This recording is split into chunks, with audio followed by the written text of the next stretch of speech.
Bengaluru rave party వ్యవహారంలో అనేక ట్విస్టులు చోటు చేసుకుంటున్నాయి. ఇప్పటికే నటి హేమకు సంబంధించి పోలీసులు క్లారిటీ ఇవ్వగా మిగిలిన నటులు తమకు సంబంధం లేదంటున్నారు.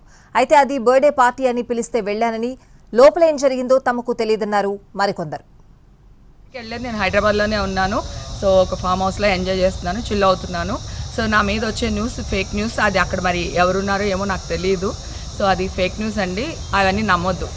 ఓకే, నన్ను ఏదో ఫ్రెండ్స్తో సరదాగా ప్యాక్ ఆడుకుంటే అది ఎవరో పట్టిస్తే అదేదో పెద్ద నేరంలాగా ప్యాక్ ఆడావు, నువ్వు ప్యాక్ ఆడావు, కరాటేకి వెళ్ళావు, నువ్వేం చేసావు అని మాట్లాడిన హేమక్క ఈరోజు నువ్వేం చేసావు?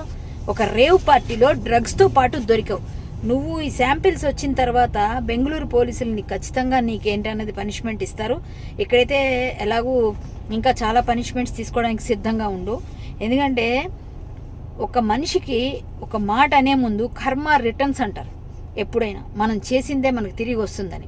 కాబట్టి ఇక ముందైనా జాగ్రత్తగా నడుచుకో.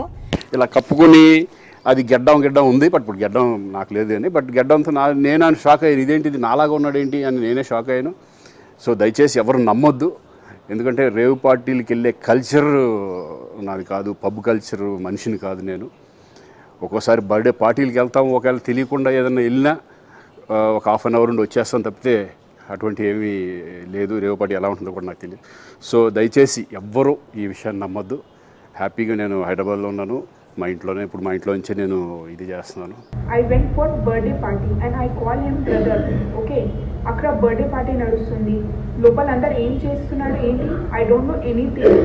సో ప్లీజ్ దయచేసి మీరు అందరూ నన్ను హెల్ప్ చేయండి. నేను ఒకటి ఆడపిల్ల అండి, ఇప్పుడే ఇండస్ట్రీకి వచ్చినానండి కష్టపడి. ప్లీజ్ హెల్ప్ చేయండి నాకు.